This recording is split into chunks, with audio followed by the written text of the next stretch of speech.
Hello there, boys and girls. So today, for our first read aloud, is going to be a pocket for corduroy. I have included a video that you can watch on your own if you'd rather not me read the book, or you can watch both and decide who you like listening to the most, me or someone else. So for this story, has anyone heard of corduroy before? I know that before I read this book, I had read the original corduroy book, but I never heard this book until a couple of years ago when it was introduced in our curriculum. So let's go ahead and get started. A pocket for corduroy.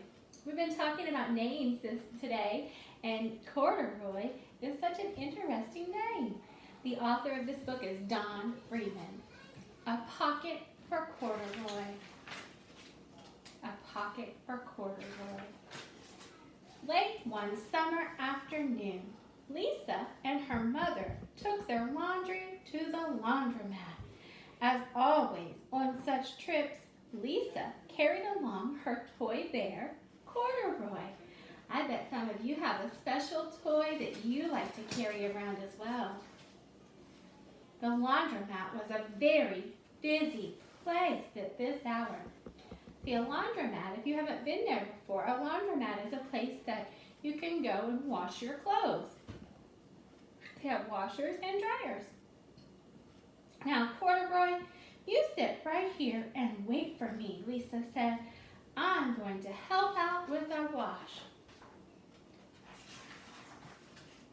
Corduroy waited patiently.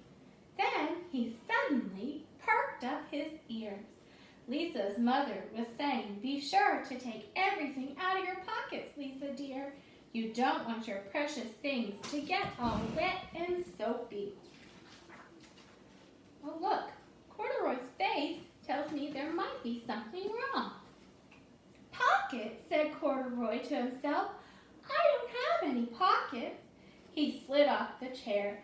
"I must go and find something to make a pocket out of," he said, and he began to look around.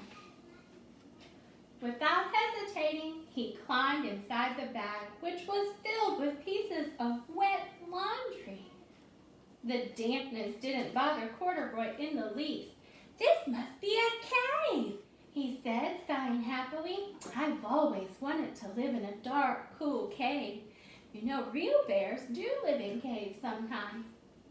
When the time came for Lisa to fetch her bear, he was gone.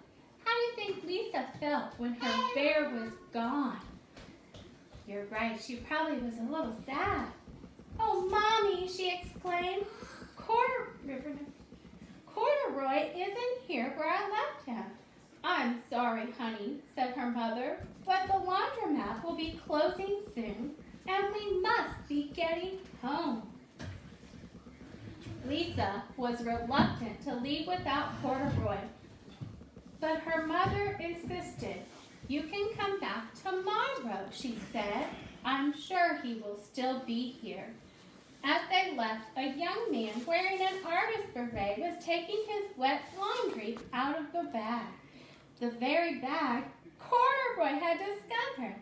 Sheets, shirts, shorts, and slacks. And he put them all inside the dryer. But just as the artist was shutting the glass door, Corduroy tumbled out onto the floor. Well, how do you think Corduroy feels now? How in the thunder did that bear ever get mixed up with all my things? The artist wondered. Poor Corduroy was damp all over. "The least I can do is give his overalls a good drying," said the man thoughtfully.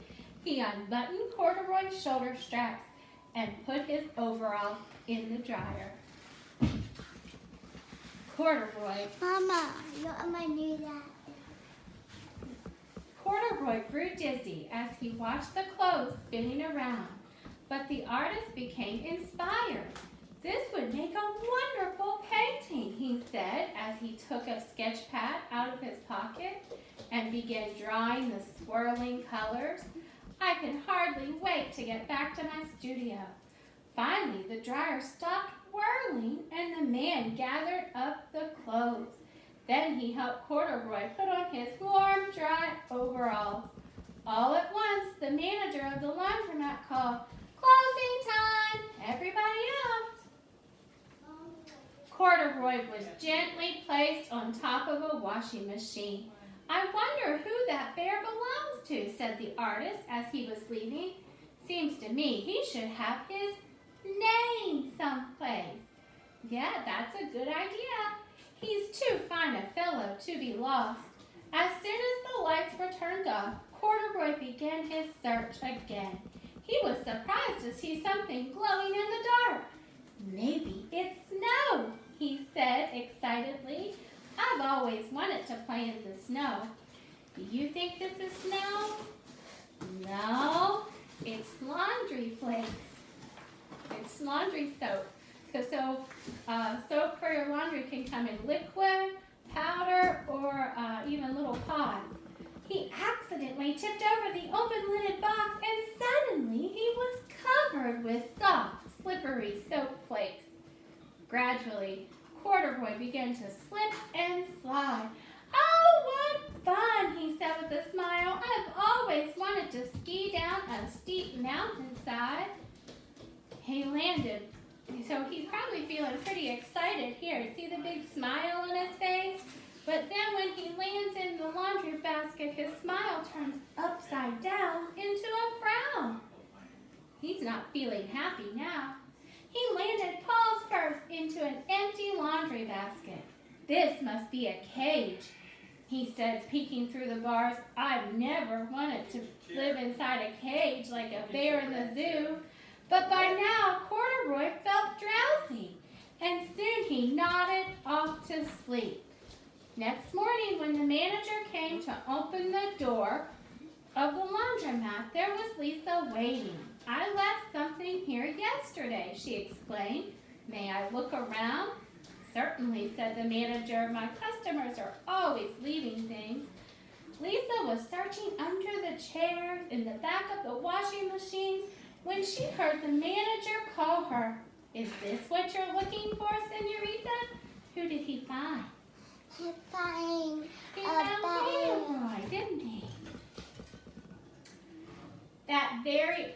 Here. Yes, he's my best friend," shouted Lisa as she came running. She reached in, picked Corduroy out of the basket. "So this is where you've been, you little rascal," she said. "It's time I took you home." Lisa thanked the manager and ran out the door and down the street, holding Corduroy tightly in her arm. "I told you to wait for me," she said. "Why did you wander away?" "I went looking for a pocket," Corduroy said. "Oh, Corduroy, why didn't you tell me you wanted a pocket?" asked Lisa, giving him an affectionate squeeze. That very morning, Lisa sewed a pocket on Corduroy's overalls. "And here is a card I've made with your name on it for you to keep tucked inside."